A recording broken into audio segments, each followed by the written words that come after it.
स्वागत है आपके चैनल स्टडी हब फोकस पे। तो आज हम लोग देखेंगे सिपाही कांस्टेबल ऑपरेटर के प्रैक्टिस सेट नंबर 9, जो कि अभी तक किसी के द्वारा यूट्यूब पर नहीं कराया गया है। तो चलिए आइए शुरू करते हैं। देखते हैं क्वेश्चन, पहला नंबर क्वेश्चन क्या पूछा गया था।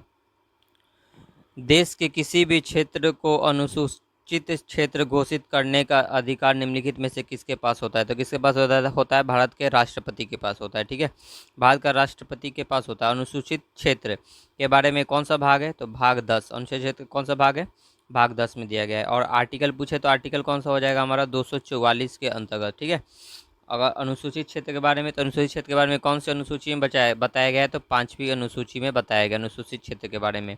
अगर छठी में बोला जाता है, छठी अनुसूची में विशेष के बारे में बताया गया। ठीक है, तो कौन कौन आता है विशेष में, असम, मेघालय, त्रिपुरा और मिजोरम।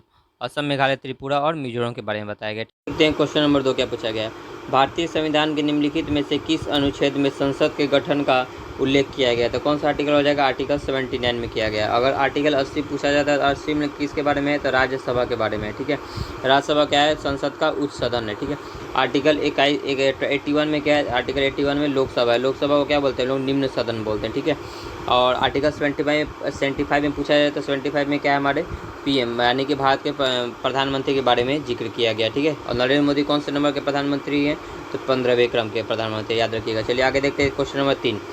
भारतीय संविधान के निम्नलिखित में से किस अनुच्छेद शोषण के विरुद्ध आकारों से संबंधित है। तो कौन सा अधिकार है हमारा, अनुच्छेद 23 और 24। ठीक है, अनुच्छेद 23 में क्या है हमारा बलात् श्रम से संबंधित है। और अनुच्छेद 24 में क्या है, तो 6 वर्ष से 14 वर्ष को कल कारखानों में काम करने से रोक लगाया गया। ठीक है, चलिए आगे देखते हैं क्वेश्चन नंबर 4 क्या पूछा गया है। भारत में उच्चतम न्यायालय में वे प्रथम न्यायाधीश कौन थे जिनके विरुद्ध संसद में महाभियोग प्रस्ताव पेश किया गया। तो कौन थे हमारे, न्यायमूर्ति वीएस रामास्वामी। कौन थे, न्यायमूर्ति वीएस रामास्वामी। और कब लगाया गया था, तो 1991 से 93 में लगाया गया था। कब लगाया गया, तो 1991 से 93 में। और हमारे उच्च न्यायालय का महाभियोग कौन से आर्टिकल में बताया गया, तो 124 के 4 में बताया गया। ठीक है, चलिए आगे देखते हैं क्वेश्चन नंबर 5 क्या कर रहा है। निम्नलिखित में से किस चरण में मंत्री किसी विधेयक को पेश करता है और इसके लिए प्रथम लिखित सूचना देता है। तो कौन सा चरण होता है, प्रथम वाचन होता है। कौन सा होता है, प्रथम वाचन। आगे देखते हैं एक्स्ट्रा फैक्ट क्या, यानी कि साधारण विधेयक जो होता है, हम लोग के साधारण विधेयक क्या करते हैं, किसी भी सदन में पेश कर सकते हैं, कोई भी सदन में आसानी से पेश कर सकते हैं। उसके बाद धन विधेयक, तो धन विधेयक हम लोग किसमें पेश करते हैं, धन विधेयक लोकसभा में पेश किया जाता है। किसमें पेश किया जाता है, लोकसभा में। लोकसभा में। और धन विधेयक आर्टिकल कौन सा है, 110। धन विधेयक आर्टिकल कौन सा है, 110। ठीक है, आगे देखते हैं क्वेश्चन नंबर 6 क्या पढ़ा है।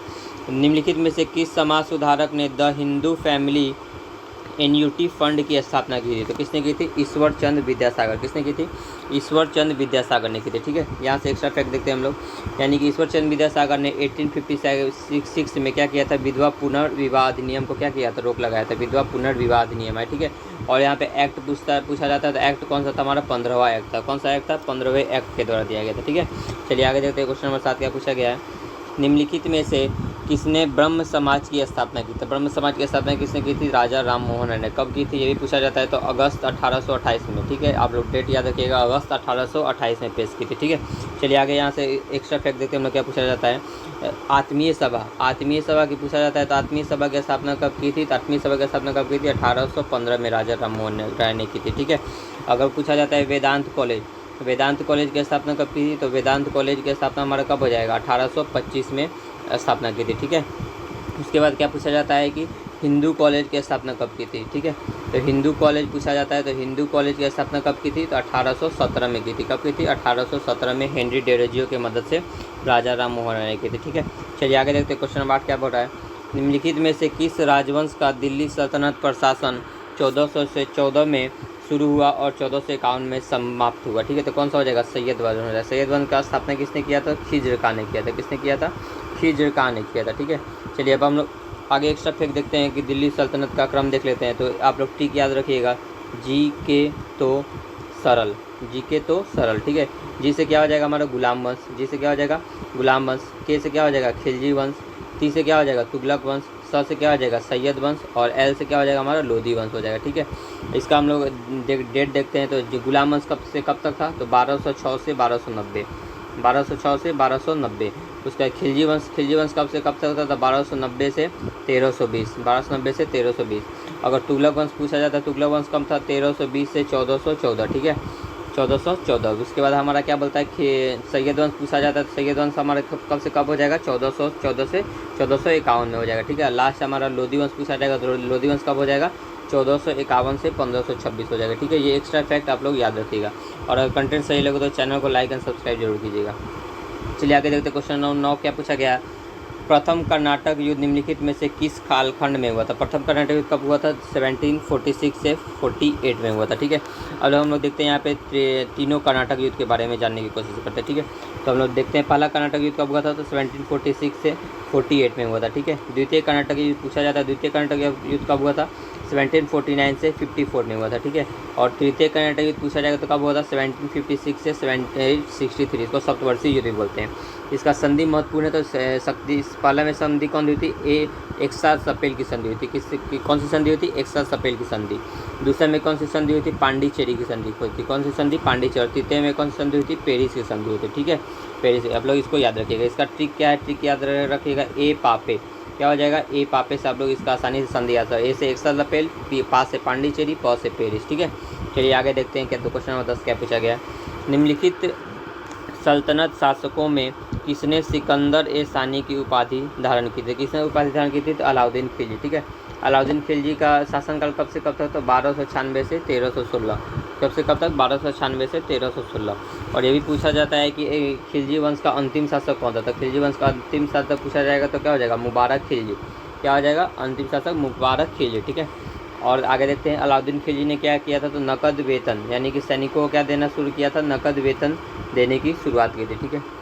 आगे देखते हैं अलाउद्दीन खिलजी से एक एक्स्ट्रा फैक्ट और पूछा जाता है कि यानी कि ये दक्षिण विजय के लिए किसको भेजा था। दक्षिण विजय को किसको भेजा था, मलिक काफूर को भेजा था। किसको भेजा था, मलिक काफूर को। आप लोग ये एक्स्ट्रा फैक्ट याद रखिएगा। चलिए आगे देखते हैं क्वेश्चन नंबर 11 क्या पूछा है, महाभारत पर्वतमाला भारत के किस पर्वत का हिस्सा है। तो किसका पर्वत है, हिमालय का। आप लोग इसको याद रखिएगा, ठीक है। आगे देखते हैं क्या पूछा गया, क्वेश्चन नंबर 12, बाघ अभयारण्य के रूप में अभिहित रामगढ़ विषधारी वन्यजीव अभयारण्य निम्नलिखित में से किस भारतीय राज्य में स्थित है। कहाँ स्थित है, राजस्थान में स्थित है, ठीक है। और ये कौन सा है हमारा, तो रामगढ़ विषधारी 52वां क्रम का, ठीक है। अगर यही पूछे रामगढ़ विषधारी राजस्थान का कौन सा क्रम का है, तो 4th क्रम का है। कौन सा क्रम का है, 4th क्रम का है, ठीक है। और अगर देखते हैं वर्तमान में पूछा जाए कि वर्तमान में टोटल कितने बाघ अभयारण्य, तो कितने बाघ अभयारण्य, 58, ठीक है। और 58वां कौन है, हमारा माधवगढ़। कौन सा है, माधवगढ़। और माधवगढ़ कहाँ पे, हमारा एमपी में पड़ता है। कहाँ पड़ता है, एमपी में। चलिए आगे देखते हैं क्वेश्चन नंबर 13। अगर कंटेंट सही लगे तो चैनल को लाइक एंड सब्सक्राइब जरूर कीजिएगा। क्वेश्चन नंबर 13 देखते हैं क्या पूछा गया है, महानदी डेल्टा के दक्षिण में कौन सी झील स्थित है। कौन सी झील स्थित है, हमारा चिल्का झील हो जाएगा। क्या हो जाएगा, चिल्का झील, ठीक है। तो चिल्का झील हमारा कहाँ है, उड़ीसा में। चिल्का झील हमारा कहाँ पड़ता है, उड़ीसा में।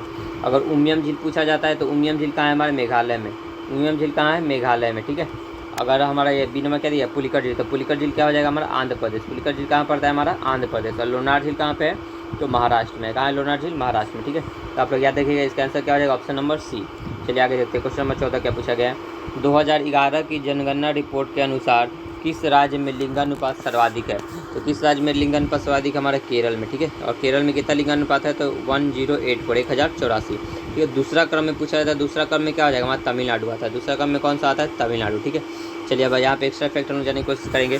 अगर पूछा जाता है कि भारत का लिंगानुपात कितना है, ठीक है, भारत का लिंगानुपात कितना हो जाएगा, 9:4:3 यानी कि 9:4:3 हो जाएगा, ठीक है।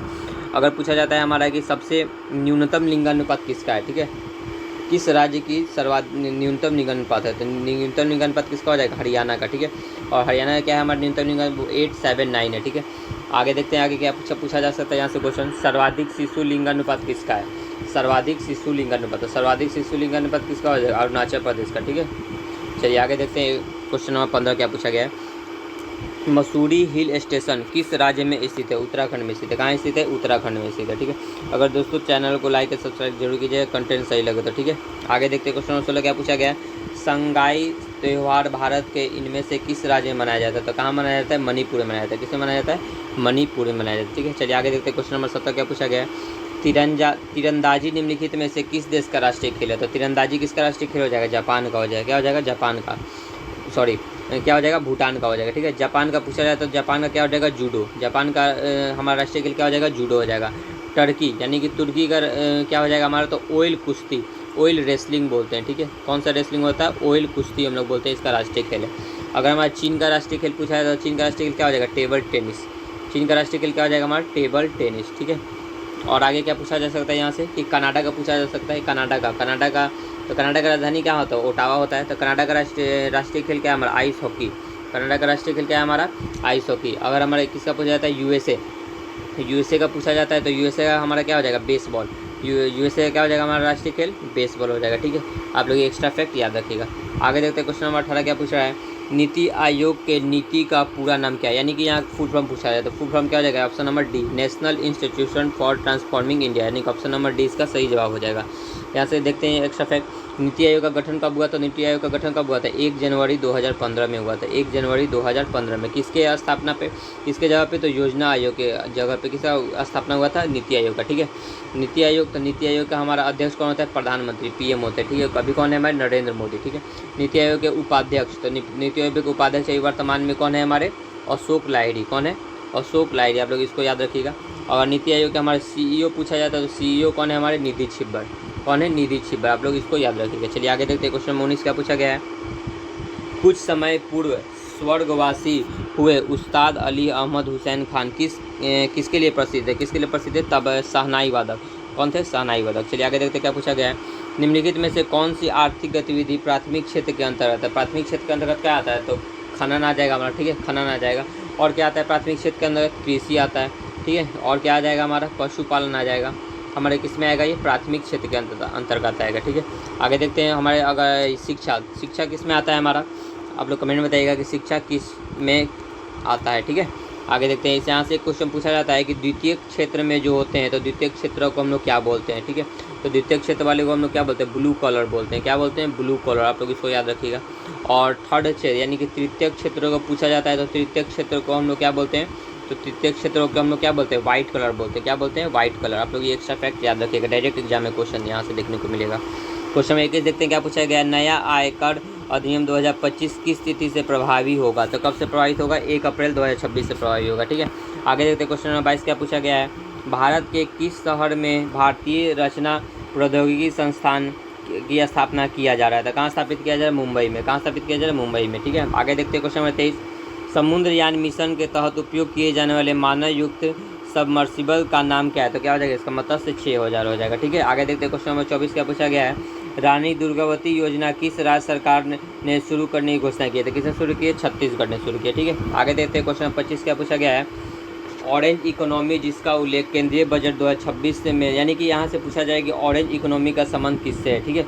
ऑरेंज इकोनॉमी शब्द पहली बार किस बैंक द्वारा लोकप्रिय बनाया गया था, किसके द्वारा बनाया गया था, इंटर अमेरिकन डेवलपमेंट बैंक, यानी कि IDBI के द्वारा इसको क्या किया गया था, लोकप्रिय बनाया गया था। चलिए आगे देखते हैं क्वेश्चन नंबर 26 क्या पूछा गया है, यदि किसी पिंड का संवेग 50% बढ़ा दिया जाए तो उसकी गतिज ऊर्जा में कितने प्रतिशत की वृद्धि होगी, तो कितने प्रतिशत की वृद्धि होगी, 125% की। आप लोग इसको ये फॉर्मूला से आसानी से निकाल सकते हैं, काइनेटिक एनर्जी बराबर क्या होता है, P² बटा 2m होता है, ठीक है।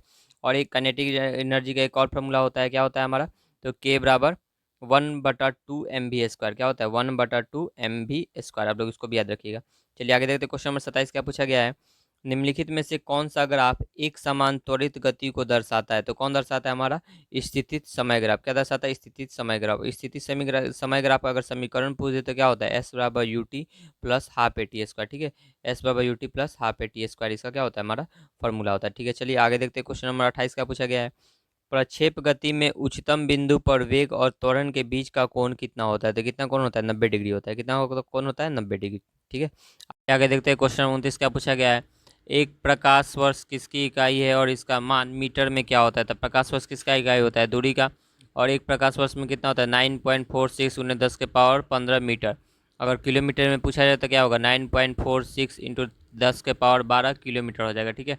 आगे देखते हैं क्या पूछा जाता है, यहाँ से पार्से के बारे में पूछा जाता है, ठीक है। तो पार्से क्या है, दूरी की सबसे बड़ी इकाई, दूरी की सबसे बड़ी इकाई क्या होती है, हमारे पार्सेक होती है, ठीक है। और एक पार्सेक बराबर कितना होता है, तो 3.26 प्रकाश वर्ष, कितना होता है, 3.26 प्रकाश वर्ष। आगे चलिए देखते हैं क्वेश्चन नंबर 30 क्या पूछा गया है, यदि पृथ्वी अपनी अक्ष पर घूमना बंद कर दे तो भूमध्य रेखा पर G का प्रभावी मान क्या हो जाएगा, तो प्रभावी मान क्या होगा, बढ़ जाएगा, क्या हो जाएगा, बढ़ जाएगा। आगे देखते हैं क्वेश्चन नंबर 31 क्या पूछा गया है, यंग का प्रत्यास्थता गुणांक केवल किस में पाया जाता है? तो केवल यंग का प्रत्यास्थता गुणांक केवल किस में पाया जाता है? तो ठोस में पाया जाता है। केवल किस में पाया जाता है? ठोस में। यंग का प्रत्यास्थता गुणांक का फॉर्मूला याद रखिएगा, ई बराबर क्या होता है हमारा? प्रतिबल, प्रतिबल बट्टा विकृति। क्या होता है? प्रतिबल बट्टा विकृति। चलिए आगे देखते हैं, क्वेश्चन नंबर 32 क्या पूछा गया है। एक कार्नोट इंजन 127 डिग्री सेल्सियस और 27 डिग्री सेल्सियस के बीच कार्य कर रहा है, इसकी दक्षता क्या होगी? यानी कि इसकी दक्षता क्या हो जाएगी? ए, यानी कि 25% हो जाएगी। ठीक है, आगे देखते हैं, क्वेश्चन नंबर 33 क्या पूछा गया है। साबुन के बुलबुले के अंदर अतिरिक्त दाब का क्या सूत्र होता है? तो क्या होता है? 4T/R होता है। क्या होता है? 4T/R। आगे देखते हैं, क्वेश्चन नंबर 34 क्या पूछा गया है। अनुनाद की स्थिति में दोलन का आयाम होता है, तो अनुनाद की स्थिति में दोलन का आयाम कितना होता है? अधिकतम होता है। क्या होता है? अधिकतम होता है। ठीक है, और अनुनाद का एग्जाम्पल पूछा जाता है, तो एग्जाम्पल क्या होता है अनुनाद का? तो सैनिकों का पुल में कदम ताल से रोक, यानी कि सैनिकों को कदम ताल से क्या किया जाता है? रोक लगा दिया जाता है, अन्यथा पुल क्या हो जाएगा? टूट जाएगा। ठीक है, आगे देखते हैं क्या क्या पूछा गया। क्वेश्चन नंबर 35, गैसों के अनुगति सिद्धांत के अनुसार परम शून्य ताप पर, यानी क्या होता है? तो परम शून्य ताप पर क्या होता है? आणविक गति रुक जाती है और दाब भी क्या हो जाता है? शून्य हो जाता है। यानी कि इसका आंसर क्या हो जाएगा? ऑप्शन नंबर डी हो जाएगा, बी और सी दोनों। क्वेश्चन नंबर 36 देखते हैं क्या पूछा गया है। एक समांतर पट्टिका संधारित्र की धारिता कैसे बढ़ाई जाती है? तो कैसे बढ़ाई जाती है? तो प्लेटों के बीच परावैद्युत डालकर, यानी कि इसका आंसर क्या हो जाएगा? Option number C. आगे देखते हैं, क्वेश्चन नंबर 37 क्या पूछा गया है। विशिष्ट प्रतिरोध किस पर निर्भर करता है? यानी कि पूछा गया किस पर निर्भर करता है? किस पर निर्भर करता है? पदार्थ की प्रकृति और तापमान पर निर्भर करता है। ठीक है, और ये तार की लंबाई और अनुप्रस्थ के क्षेत्र पर निर्भर नहीं करता। ठीक है, आप लोग इसका याद रखिएगा, फॉर्मूला क्या होता है? रो बराबर R/A अपॉन में L होता है। ठीक है, आगे देखते क्या पूछा गया है। क्वेश्चन नंबर 38, एक गतिमान आवेशित कण चुंबकीय क्षेत्र में लंबवत प्रवेश करता है, इसका पथ कैसा होगा? इसका पथ कैसा होगा?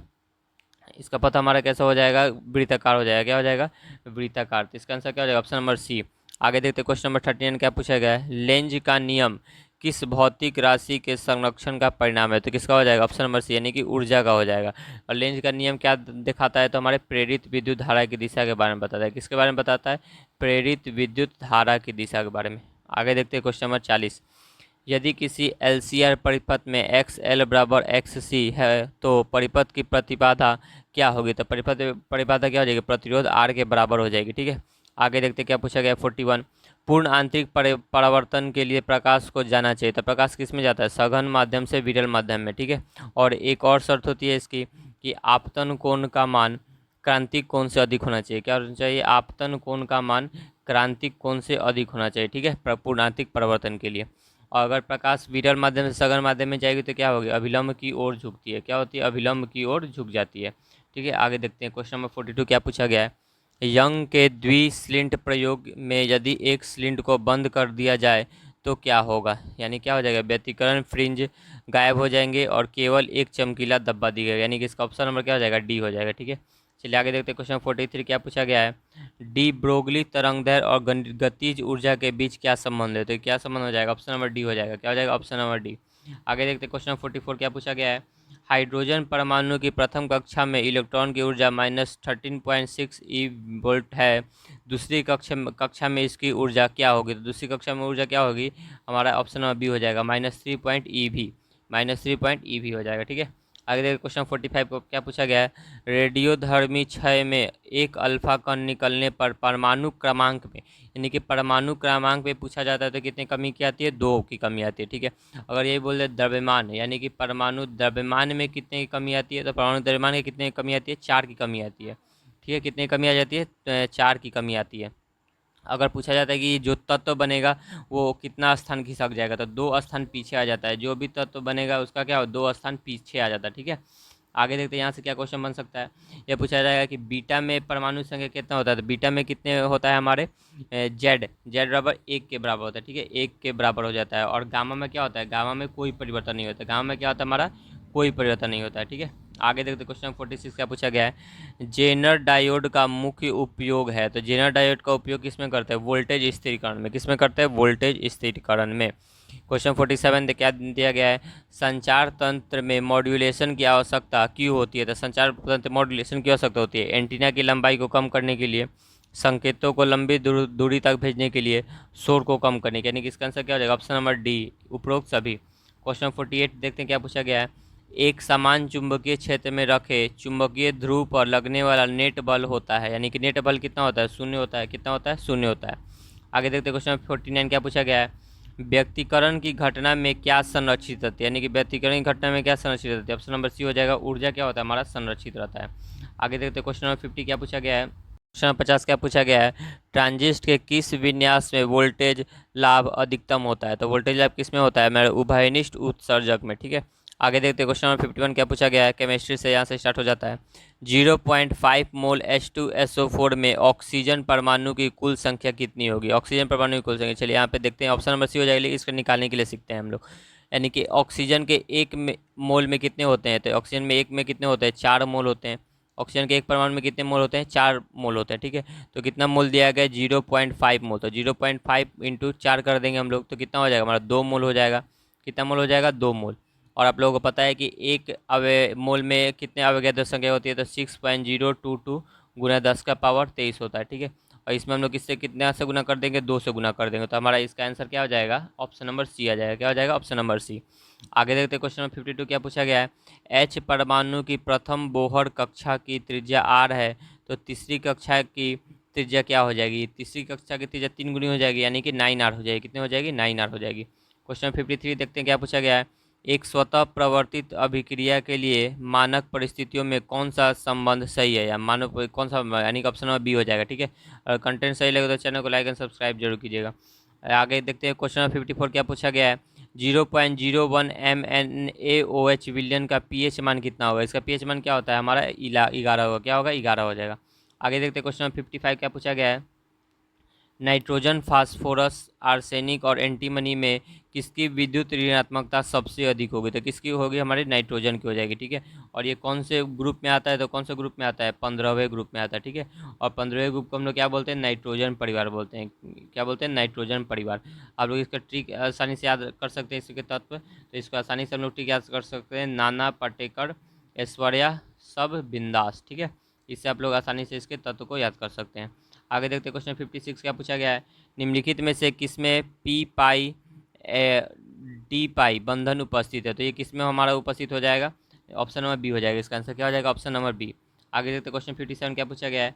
मैग्नीशियम को हवा में जलने पर क्या प्राप्त होता है? तो क्या प्राप्त होता है हमारे?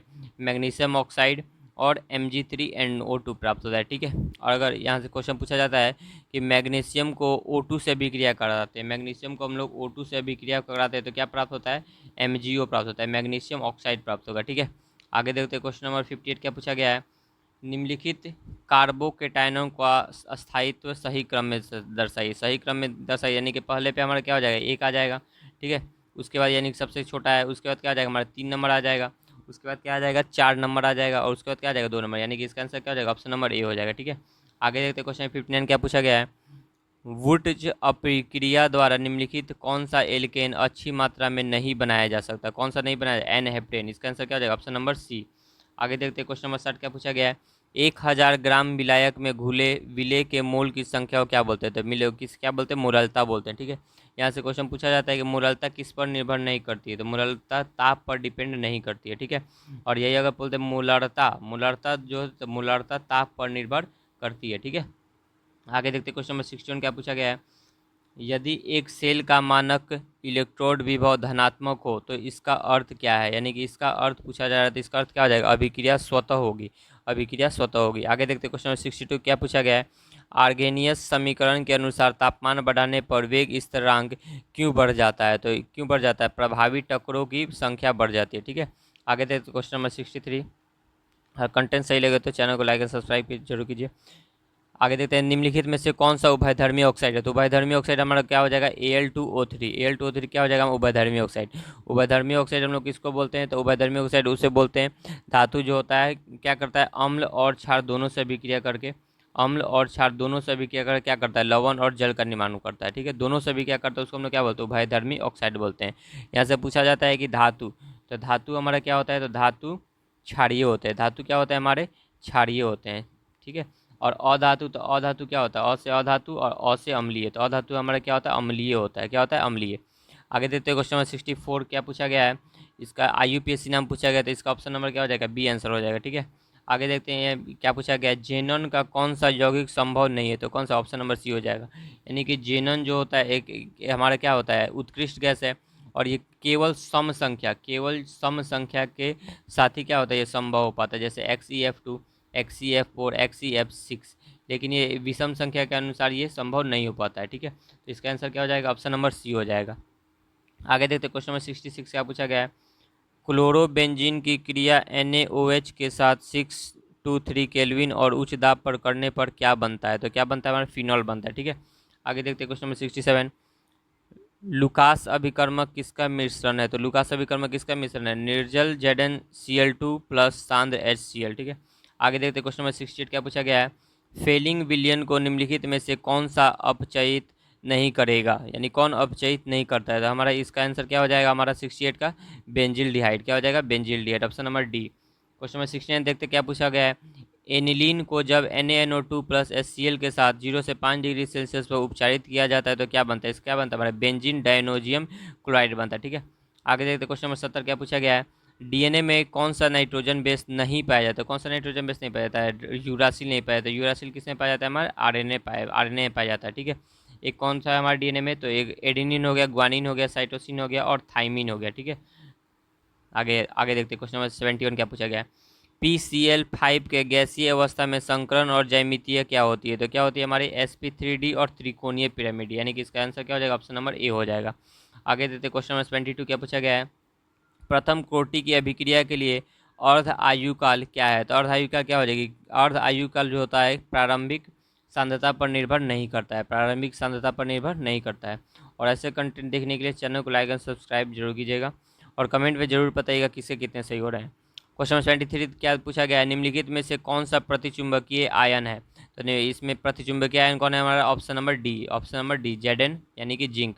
आगे देखिए क्वेश्चन नंबर 24 क्या पूछा गया है, वाटसन और क्रिक मॉडल के अनुसार DNA की संरचना कैसी है, तो कौन सी है, द्विकुंडलित है, ठीक है। आगे देखिए क्वेश्चन नंबर 25 क्या पूछा गया, और यह आज का लास्ट क्वेश्चन होगा, विकार्बोक्सीकरण में सोडा लाइम का क्या कार्य है, तो सोडा लाइम का हमारा क्या कार्य होता है, CO2 को बाहर निकालना, क्या होता है, CO2 को बाहर निकालना। तो यहाँ पे 75 क्वेश्चन बता देगा, और मैथ का आप लोग बना लीजिएगा, मैं दिखा देता हूँ। 76 क्वेश्चन नंबर, 77 क्या है, 78, 79 मैथ का पूछा गया 80। इसका PDF के लिए आप लोग टेलीग्राम को सब्सक्राइब कीजिएगा, वहाँ पे PDF इसका अपलोड कर दिया जा रहा है।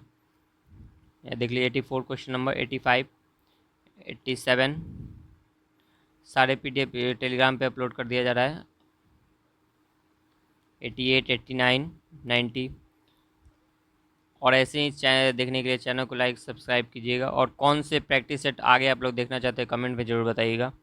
97, 98, 99, 100, तो यहाँ पे पूरा 100 क्वेश्चन कंप्लीट हो गए, और आप लोग कमेंट पे ज़रूर बताइएगा कि आपको अगला प्रैक्टिस सेट किसका देखना है, ठीक है। ओके, जय हिंद।